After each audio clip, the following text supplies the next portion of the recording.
Get 'em. Welcome, folks. Y'all come on in and make yourself at home. This here, well, this is the Rolling Thunder Podcast, your home for all things Rolling Thunder.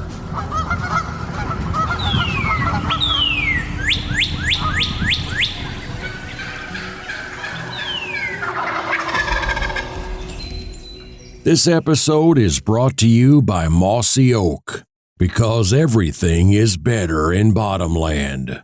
Kent Cartridge, quality matters, performance counts. Shen Gear, waterfowl gear that is built better. And Benelli USA, dominate the skies. Bottomland is Mossy Oak's original camo pattern created by Toxie Hayes over 3 decades ago. This pattern preserves the original design while applying advanced technology for increased effectiveness. The same field-proven components and colors, the same dirt and bark elements, the same ability to blend into dark environments and obscure a hunter's outline from every angle. Mossy Oak, Bottomland. Well, welcome back to another episode of the Rolling Thunder Podcast. What's going on, big guy? I think it's time to do my first Beyond the Hunt. I say my first because the other two that I've done have been about You've just hosted other people's turkeys. Oh, yeah. Well, you've done one that was kind of about Mary Kate. Yeah, but I didn't pull the trigger. I'm being selfish here. Okay. It's the first one I've been able to string up at the shop, so. Indeed. But it's not the first you killed. No. You did kill one the other day. I killed one couple 2 weeks ago. Yep. Yeah, 2 weeks ago in the pouring down rain. You know what killing a second turkey in Tennessee means? It's time to guide. It means you're tagged out. Time to guide is right, but I mean, I think we should call this episode Team Tagged Out. I like Because that. everybody likes to get on social media and tell the world that they've tagged out. Yeah. Tagged out. We'll call Tagged it. out on an 1.5-inch stud on here. You actually did tag out on an 1.5-incher. I did. That's a whopper right there, big guy. I'm awful proud of him. Yeah, you should be. And this turkey that hangs before us is a testament to putting the time in, scouting, driving back and forth, listening before work, going in. Dang right. Having hunts boogered by other people, and then swallowing your pride and accepting a pin from your boss and going in and killing a turkey. So Is that where you killed it? Yeah. No. Yeah. So you lied to me this morning? I sure did. Dad, I lied to you just so I could do that right there. That's pretty sharp. Oh. But I did hunt on the property next to that dude the other day, and I was like, "What? Shoot, this has been now." That was 2 weeks ago. Yeah, That was the day weeks ago before I yesterday. shot that one on my lease yeah. and didn't get to go out there because it was raining. It's the first opportunity I've had to go back down there, and I started where I'd been scouting so much and had been within 50 yards of one and started and didn't hear one. And That cracks me up. I was standing there and I was good. like, this morning is way too pretty for them just not to be gobbling. They're just not here. I was like, you know what? I'm going to go to that block of woods that Spence said he heard one in. And it's a little bitty block of woods. Yeah. Shoot, it's Real small. I don't think it's 150 acres, and it's probably half flooded. I mean, I think it's like 150, 170 acres, yeah, and the river cuts it right through the middle, and it's very swampy. yeah, a bunch of sloughs. Bunch of sloughs. I mean, good for you. Yeah. Out of the 170 Ain't that acres, crazy? there's He's probably still 40. And you said they gobbled great this Oh, morning. my screaming. gosh. I heard 5 or 6 different birds. Granted, they were all of them were on private. It's just this one decided to venture outside of his comfort zone. Just a little too far. Good for you, But, pal. Man, I was just excited to finally kill one down there and then rolled him over and looked at his spurs. I was like, God almighty. He's a big one. Yeah, that's a whopper. Did you hear him from the truck, or did you walk in a little ways in the dark? So after I left Plan A, it wasn't very far from this spot. So I parked, and I wasn't 10 steps in the woods, and I heard one gobble. So it was daylight.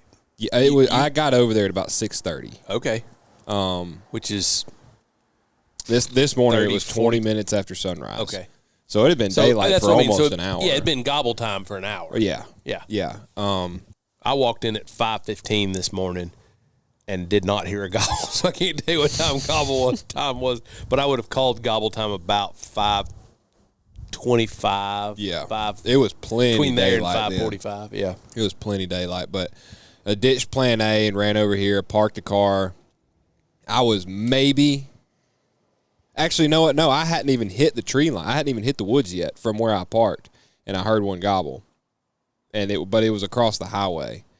And he was close enough that I was like, I think I could maybe pitch a Hail Mary to him and maybe get him to cross his highway, but I doubt it.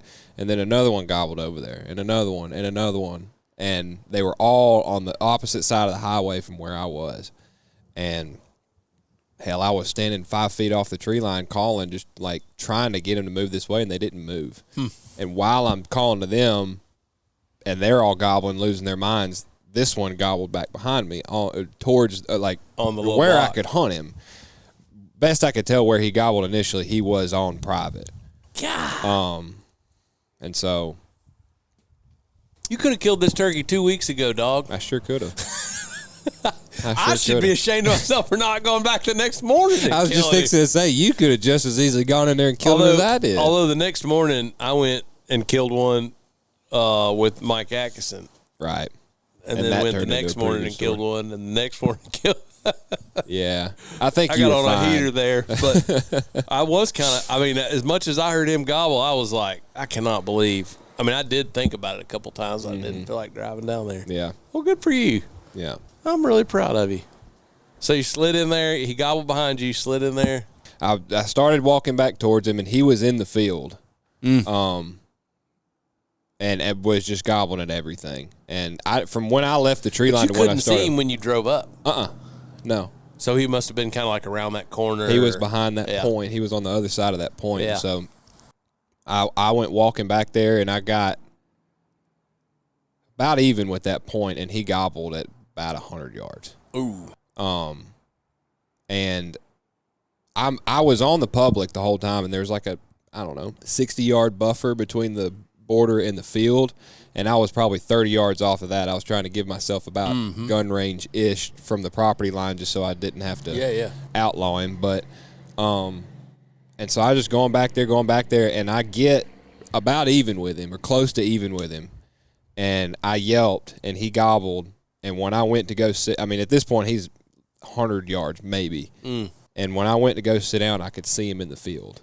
Jeez, through the trees, and he was walking towards me. And so I got sat down, and I guess you're still hearing the birds across the road. I'm here. Yeah, I could still hear him from across the road where I was at. So he obviously could too. Yeah, and God, a perfect position to be in. They were gobbling at everything. I mean, like I only up to this point had maybe run 4 or 5 calls. And so they're just happy to be alive.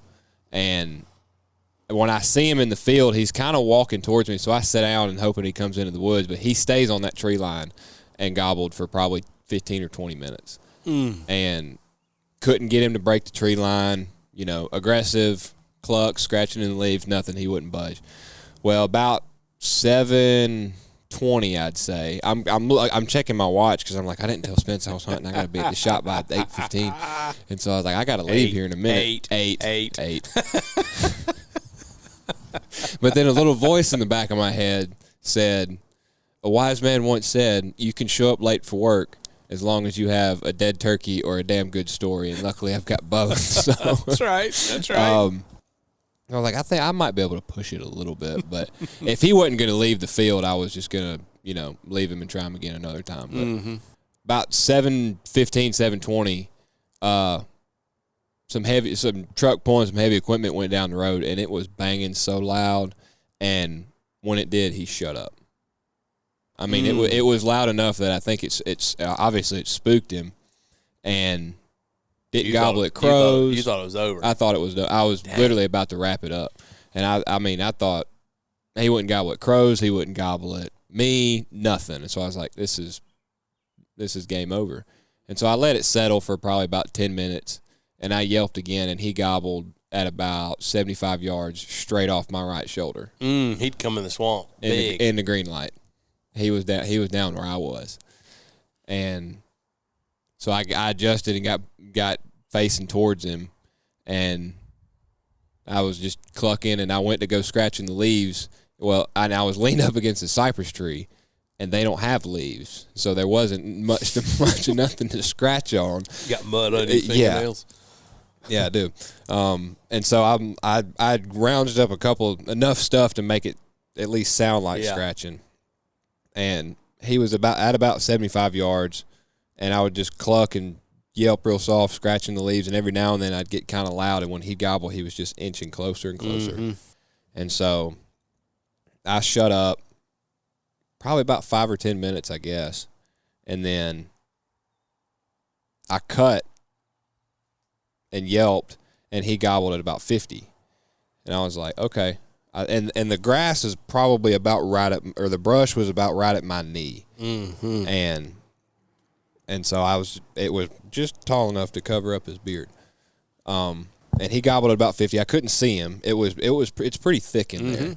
I couldn't see more than 30 yards.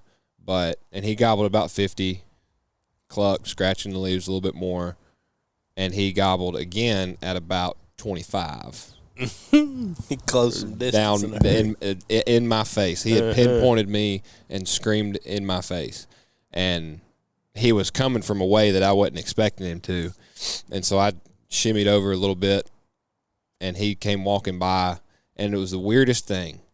He wasn't strutting. He wasn't even in a half strut, but he wasn't looking. He's probably like that quarter strut, like looking but not periscoping, drumming.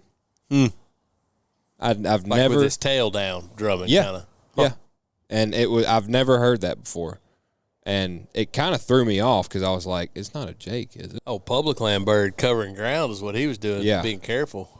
I mean, slip out in that field, gobble a whole bunch. He knows how to find the hen. Because I'd heard it right before I saw him. I heard it, and so I clicked the safety off, and he came out from the brush, and I saw him and heard it again, and he was not strutting. And I was like, that's not a Jake, is it? And he gets closer, drums again, gets closer, and at about 15 yards, he periscopes his neck straight up, and I saw that beard, and I was like, gotcha, and just smoked him. And that's awesome. Went over to him and started hooping, because I haven't shot a bird on public land in Tennessee in a long time, and so I'm awful proud of him. You should be. What gun did you kill him with? My little 20 gauge. What model? Charles Daly. Oh, okay. I got it for my 10th birthday. There you go. That's cool. Is it a youth model? Mm-hmm. That's awesome. I had to put some stock shims in it so I didn't punch myself in the lip every time I shot it. But yeah, that's awesome. Rogue done rolled him up, and I was just holding him by his head, just being all excited. And I laid him down, and he rolled over, and I saw his feet, and I was like, oh my Lord. No kidding. I was like, what have I done? Give it the old stand pause. I'm gonna need a minute, folks. Give me a minute. Give me a second. But that's a hammer. You can tell from the way his chest looks that he's been gobbling a bunch. He's got that full chest, and he's not all that long. But I mean, he weighs 22, 23 pounds. Wow. Too. I mean, for a swamp turkey, he's a giant. Yeah, that's cool, man. I hunted this morning with Corbett, who's chasing his single season slam, and he's 3/4 of the way done. And last week of May, I'm taking him out west, try to finish it up. And we were together at a baseball game last night, and he asked me if I wanted to go, and I said, yeah, sure. He had one that had been kind of irritating him, and he didn't gobble this morning. I don't know. We heard one gobble way off, couldn't course it, and we checked a couple other places, and then I came on to work. So I was here about 8:30. When I pulled in the driveway, there's turkey hanging up there, and I was like, huh, who pulled that off or so early this morning before work? Didn't hear a word. There was we have a big group text message, and the code language all year has been contact. So when somebody kills, there's a contact, and there was no group me this morning. That was done on purpose. Yeah. That was done on purpose. My contact message was there going to be a turkey hanging underneath the roll. I like it. I like it. I'm impressed. So good for you. That's pretty cool to see you guys, move from long distance and then figure out the local public stuff. Yeah. That gives me a lot of satisfaction. So I'm proud of you. Good job. It don't matter where you do it. It's always special. To kill 'em No, on it is public. always special to kill them on public. I agree with you. But, you know, when you're in a new place and you had to figure it out, and y'all have listened down that way in a bunch of different pieces. Hell, Drake and I scouted down there 10 days in March, Yeah. probably. Yeah. So good for y'all. Did you tell Drake? Not yet. I hadn't sent him a picture of it. Well, he'll be fired up for you. So. Well, talk to me about Michigan. Y'all went on a little melee up there. Smash the gas pedal is what we did up there. It was a great trip. We went to Mitten State beatdown's what that was. Yeah.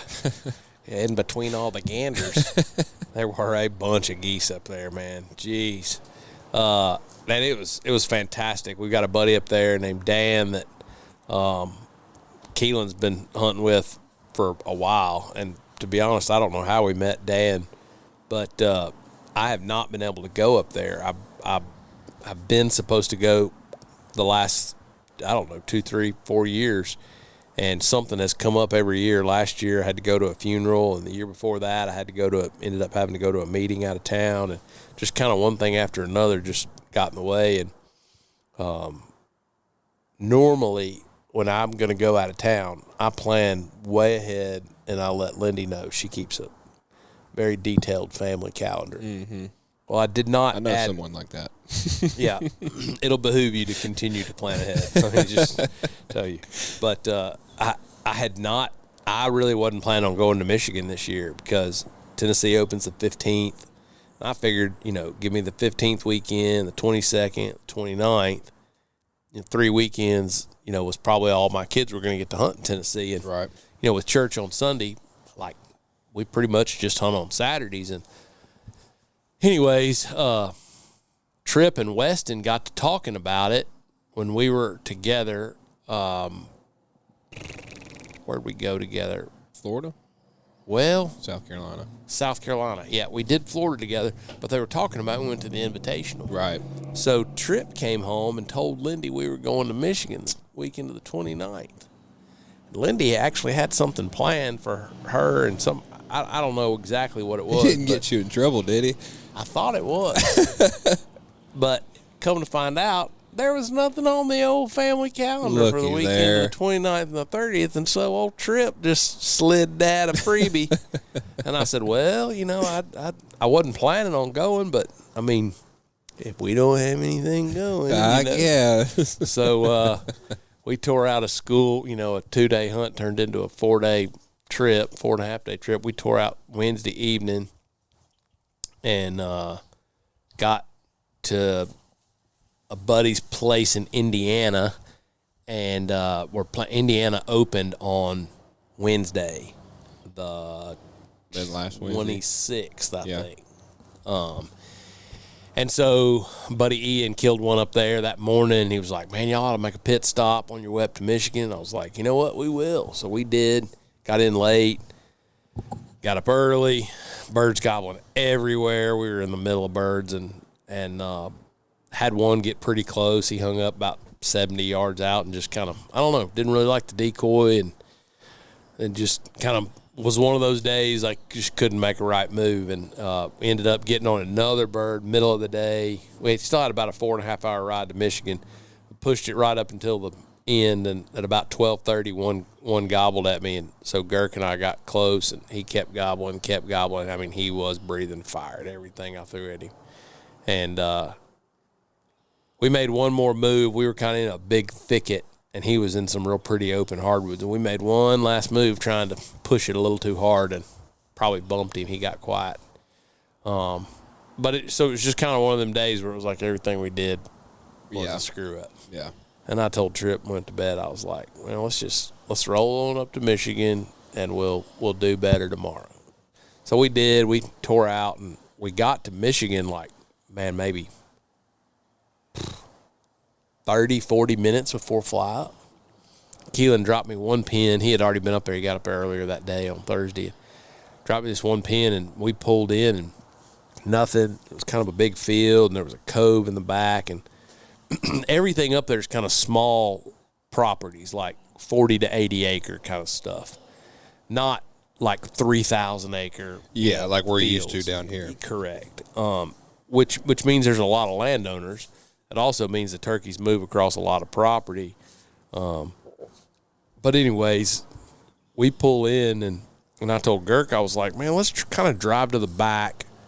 There was one hen we could see. I was like, let's drive to the back, and there was a big cove around this corner.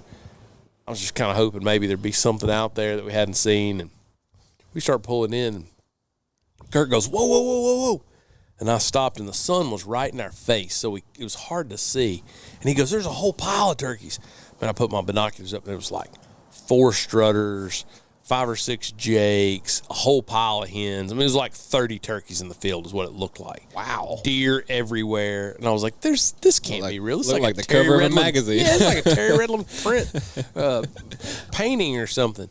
And so we got out and kind of looked at them, and, I mean, dropped the tailgate of the truck, stood up on the tailgate and looked, and we were maybe, I don't know, 500 yards or something from them, and could just see them, and they just kept staying there. And I was looking at the time, and I thought I had about 30 minutes, but the more I looked at it, I was like, I probably have an hour, because they're not going anywhere from right here. They're probably going to fly up from right here in some of these big trees around the edge of this field. And about that time, Keelan texted me, and he was like, we're almost there. They had tried to hunt somewhere, and it didn't work out. And he pulls in, and we're looking at it, and he's like, man, y'all ought to go hunt them. And I was like, all right. So we tore out and kind of got in this ditch and got not close, but if they were probably 600, 700 yards away, we probably cut 300 off to them. Okay. So they were still at probably 300, 350. And I started crawling out of this field, trying to put a decoy out, and they're gobbling at everything that flies by, crows, geese, everything. And I told Girk, he just had his little DSLR and no tripod, and I said, listen, if they'll gobble at me, there's a lot of roll in this field. I said, they'll come to the edge of this field or the edge of that rise and look, and they'll see this decoy, and then they're going to come in a hurry. And so I said, be ready, because even though they sound far, this could happen quick. I yelped, they gobbled. Yelped again, they gobbled. Cut a little bit, they gobbled. And I was like, batting down the hatches, they coming. It's the end of the day. They're not going anywhere else. And, I mean, they're just, wow, wow. Sure enough, they get to the top of the little rise, and they're looking down, and 4 big fans up there, and here come the jakes. They come dinosaur running down the field. Well, they get about halfway from the top of the hill down to where we're set up, and a bird to our right starts gobbling. And you can tell it's a better bird. He's got a more, I don't know, full gobblers. It rolls roar a little bit more. Oh, yeah. And I whispered to Girk. Girk was about 10 yards behind us, and I said, be ready. I said, that bird is gobbling with intensity. He's by himself. And sure enough, he just, bow, bow. And he was gobbling and walking, bow. And, I mean, just trips on the gun. And we're sitting in the open. There's kind of a log in front of us. And so I had his gun across it, and we're just sitting Indian style behind it. And I said, he's coming from the right. And as he's gobbling and coming from the right, these jakes are getting closer. So these jakes get to the decoy. They're about 20 yards. The bird to our right is just hammering. And here he comes. He walks out in the field, and it's him, and he's got 1 jake with him. And he gobbles and gobbles and gobbles, and he gets to about, realistically, it was probably 45 yards, but it's kind of a hard angle to Tripp's right. And I knew these birds weren't going anywhere. And so I kept telling him, I was like, let him get all the way to your gun barrel before you shoot. And if he walks off, we'll get him in the morning. Right. Don't be force discouraged. it. Yeah. Right. We've screwed everything else up. We've touched this morning, today. We made it here safe. Let's try not to make it harder on us. Let's don't screw up something else. And he just keeps gobbling. So we got some cool footage over Tripp's shoulder of him holding still and down on his gun. That bird just breathing fire. And, man, I was really proud of him because he's bumped a couple birds already this spring. We hadn't been hunting with a blind, and we've been kind of limiting how much decoy hunting we're doing. He's been doing a lot of the yelping, and so got a lot of learning things going, you know, and you got to booger a bunch of them before you understand how much you got to hold still.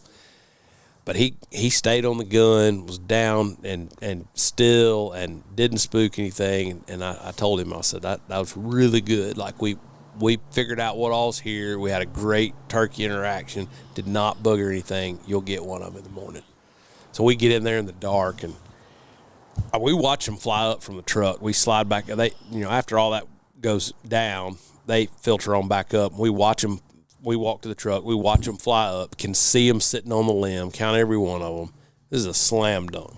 So we get in there in the dark the next morning, and we're sitting just on a bare tree.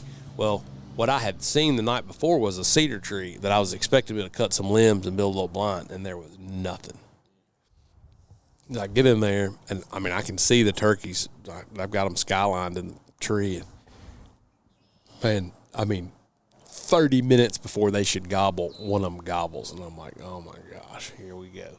And they're 100, maybe 120 yards max. Got a decoy out, and I'm expecting that they're just going to pitch down right into the field, right to the decoy. We're going to be done. And long story short, we do find a little bit of brush and kind of take some of Girk's material and build a little bit of a blind just to give us a high. Something, yeah. Yeah, because what I was worried about really was like the same thing the night before. The Jake's coming in, getting a little sketched, and then leaving before we get a chance at the gobblers. Right. And anyways, so the gobblers pitch down in the pitch black dark, and they pitch away from us. In the dark? Not pitch black, but like a solid 20 minutes before I expected them to. And the only reason I knew they were going to pitch down is I'm looking at my binoculars, and they're strutting, and then all of a sudden two of them, I'm looking at two of them, come out of strut, wing down, tail down, and they start doing that dancing thing and doing their head out. And then I said, y'all better get ready. They're about to pitch down. Girk's like, what? Next thing, they fly out to the middle of the field, and they stood there for an hour and a half, gobbled at every sound we made. Did they have any hens with them? Oh yeah, 3 or 4 hens, but just standing. There was like, this field was sort of like a square, and it was wrapped around by trees, and they just stood right in the middle of that field and just lit the world on fire. We're not in the highest point. We were in the highest point. So they're gobbling, making all this racket. We can't see them. If I stood up, I could see them.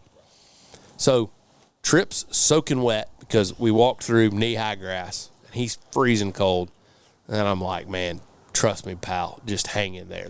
These turkeys are not going anywhere. There's a neighborhood over there. There's a ditch over there. Our truck's over there. Like, we got them hemmed in. Yeah, they're either staying put or coming here. We just hang in there, and this'll work itself out. Well, I keep them gobbling. Twice we had heard a bird from way over to our left, which is where the bird the night before had come from. The night before we were on the opposite side of the field, so he's to our right. Well, he's gobbling, and he starts getting heated up. He only gobbled a couple times on the roost, but he's on the ground now, and he's bow, bow, bow.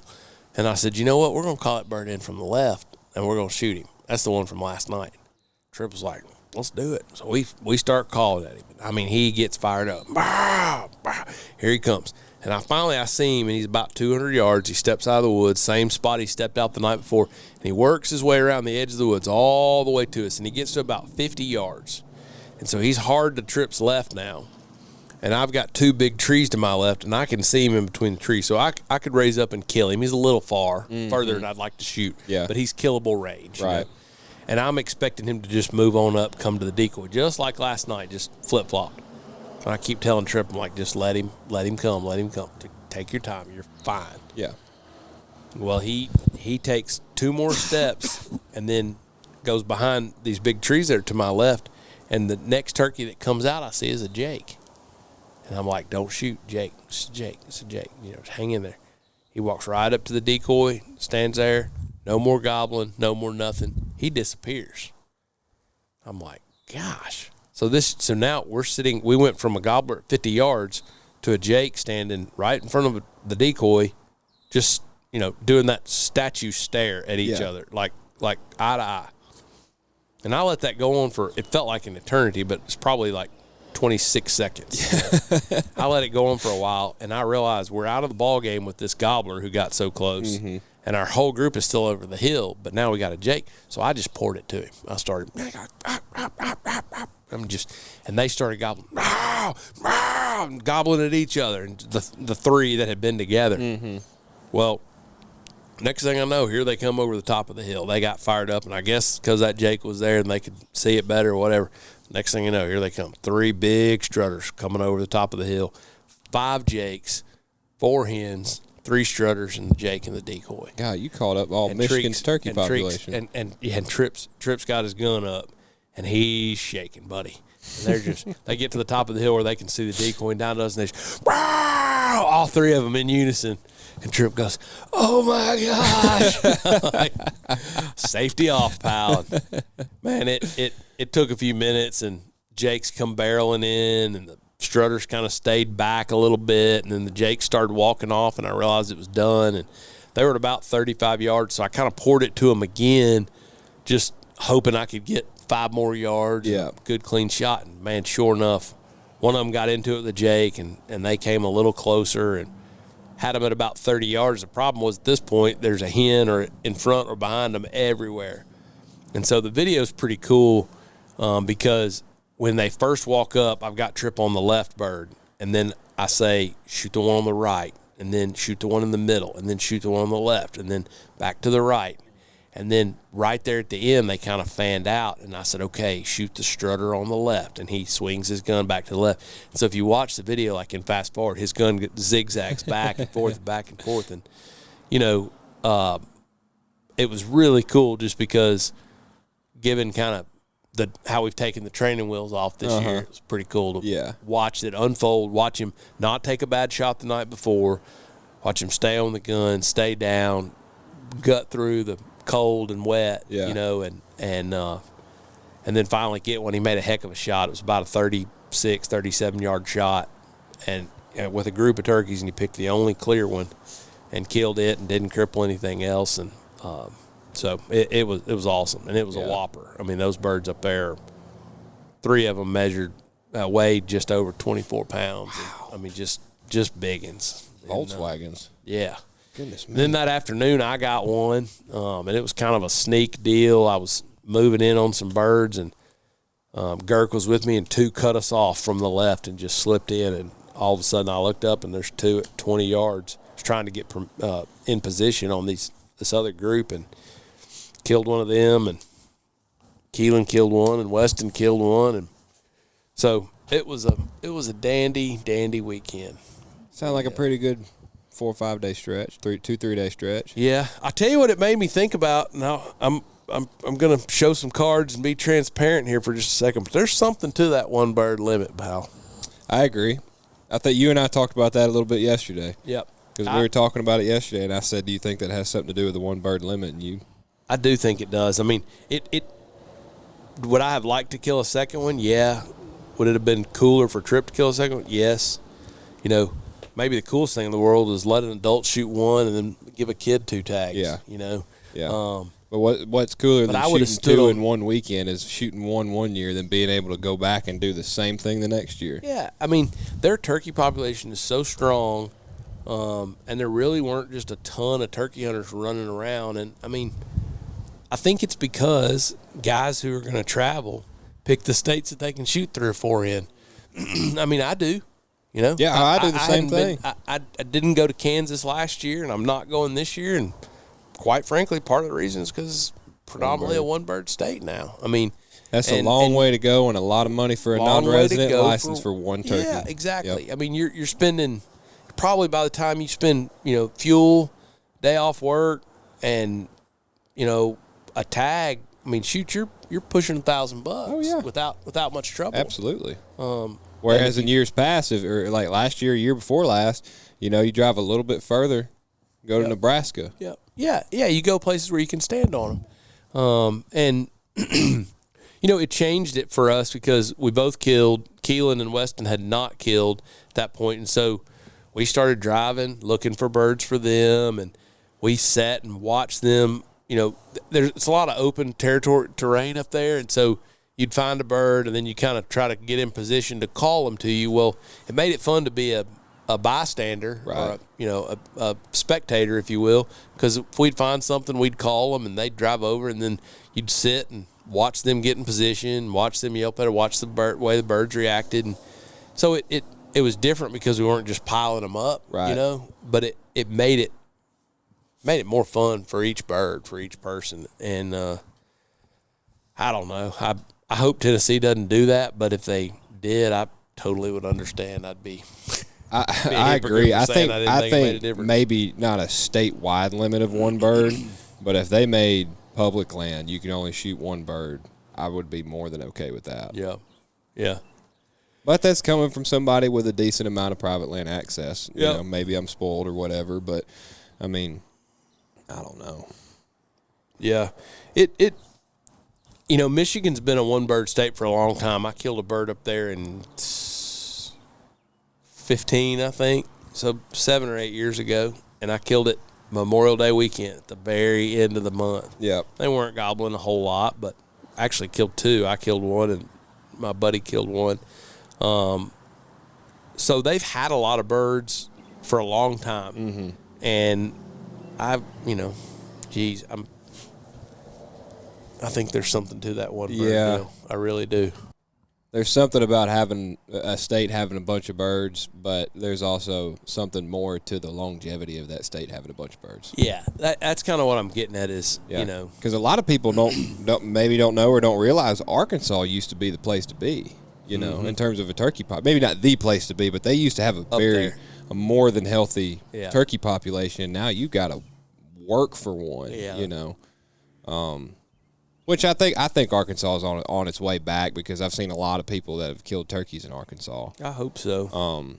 But I just don't want Tennessee. Kentucky's well on their way to being that way. I think Tennessee's not as bad as Kentucky, but I mean, as well as I do, we just don't have as many as we used to. We definitely don't have as many as we used to. There were some boys in the shop earlier today from Mississippi State that were – I asked them if they were on spring break, and they were like, no, that was about 2 months ago. We're supposed to be studying for our finals. That's right. They said they had to go back next week. I laughed, and I was like, I hear you.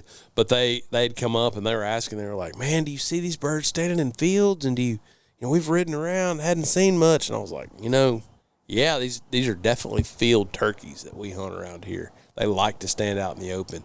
But do I see them? Of a choice. No, I don't see them as much as I used to. I really don't. I mean, they're in places, they're killable, they're not extinct, but they're definitely playing harder to get. They're not just everywhere you look, and they ought to be. Yeah, and I mean, even I guess it was our weekly meeting last week. Drake went and hunted in Middle Tennessee and was. And Tripp did too, and they were talking about just how many turkeys they saw. And you and I were like, the crazy thing is that's not near as many as what it used to be. Yeah, that's right. That's right. I don't know. I mean, I love shooting them. I love seeing them die, but I want to be able to carry my kids out there one day and take them. I know. And it's hard because, man, if you don't shoot them, somebody's gonna. Yeah. You know what I mean? And so it's one of them things that like, just there's no right answer. Yeah. But I do think we need to all pay attention and man, I don't know, that one bird state magic's pretty. What I saw in Indiana and what I saw in Michigan was pretty impressive for a couple of one bird states. Made me want to go back. And states like Iowa, that's a draw state. They've got a very, very good turkey population, but non-residents got to draw. You know. Yeah. And I think Nebraska moving to that this year will pay dividends in the long run. But Nebraska's a one-bird state. It's not a one-bird state, but they changed it this year. Non-residents, they had a draw. Oh, yeah. I got you. And Mississippi, I think Mississippi, it's too early to tell, but, I think that was a smart move by them. Seemed like they cut a lot of hunters down for sure. Yeah, just because, especially since Alabama moved back and now Tennessee moved back. Could you imagine if they had, if they cut public land, or if they cut public land wide open on the 15th of March, how many people would be over there hunting? Yeah. But anyways, it's a day with one is always better than a day without one. Ain't that the truth? Today has been a damn good day. This turkey has not left the front of the shop since I got here at about 8:25. I love it. When I thought about this front porch and everybody told me I was crazy, you don't have a front porch on that. I was like, man, I could just, in my mind's eye, I could see gobblers being hung up there and limits of ducks. So funny that you say that, because at the grand opening, it was me and Terrence and Hunter and Mr. Jeff were out here standing, and we were looking at the front porch like, man, wouldn't it be cool if we had a bunch of longbeards strung up on this thing? Man, and we'd have to go back and think about it, but we've hung a bunch of them up here. Yeah. I'd say we're pushing 10. Probably thereabouts. Which in 2 weeks, the season being open feels like one dang near every day. Yep. Jason brought up a good point. We were on a call. When we had our meeting with him, I told him that I killed one. He's like, man, there's just something about y'all killing turkeys on Tuesdays. Like, I feel like all turkeys always die up there on Tuesdays. And I was like, Matt killed his on Tuesdays on Monday. And Spence came to kill one the Tuesday before that. Somebody else is going to have to kill one now. Yep. I know where a few of them are. Take one of them boys back and kill one. I asked Riley if he wanted to go in the morning. He's like, yeah, I think we could go before we leave. I was like, yeah, we'd have to make it happen pretty quick. Yeah. Oh, me. Boys are headed west, and you and I are headed north. To Dallas. Yep.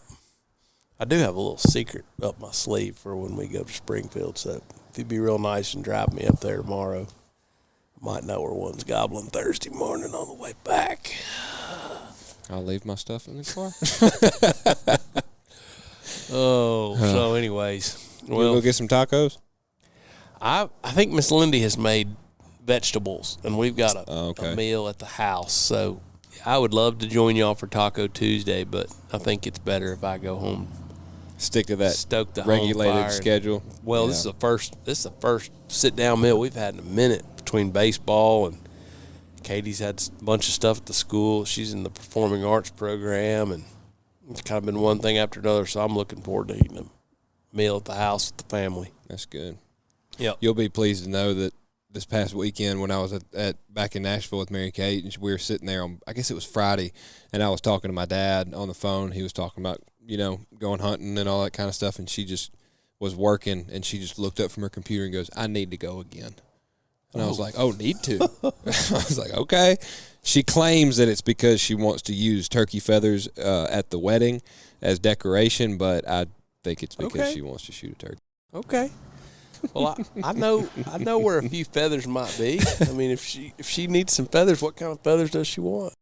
Wing feathers. Oh. Yeah. That's fine. She was thinking about putting wing feathers on the aisles with the flowers. Oh, that's cool. So we've got a few. I saved some off of her bird and saved as many as I could off of mine because he was so wet.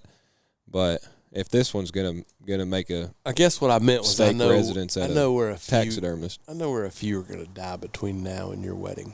I think so too. I'm pretty confident that she and I are going to be able to get on one this weekend. And I think I know a few people that are going to go on a couple trips between now and June that could probably bring us some. Yeah, I'll be honest. I'm kind of content. I'd be okay with it being over, but I've got a lot of traveling to do over the next 3 weeks. So. Yeah. Yeah, it's also something funny that you and I were talking about yesterday, speaking about Michigan and a one bird limit, how I was saying that, I kind of think that Tennessee might be over because the spring came in kind of early. No. I told you they ain't done. It's just a change of pace. They set the world on fire this morning. It was 39 degrees this morning.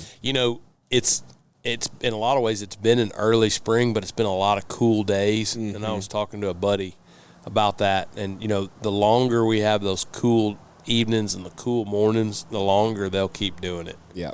I think the heat, as much as anything, is what kind of makes their biological clock wrap it up.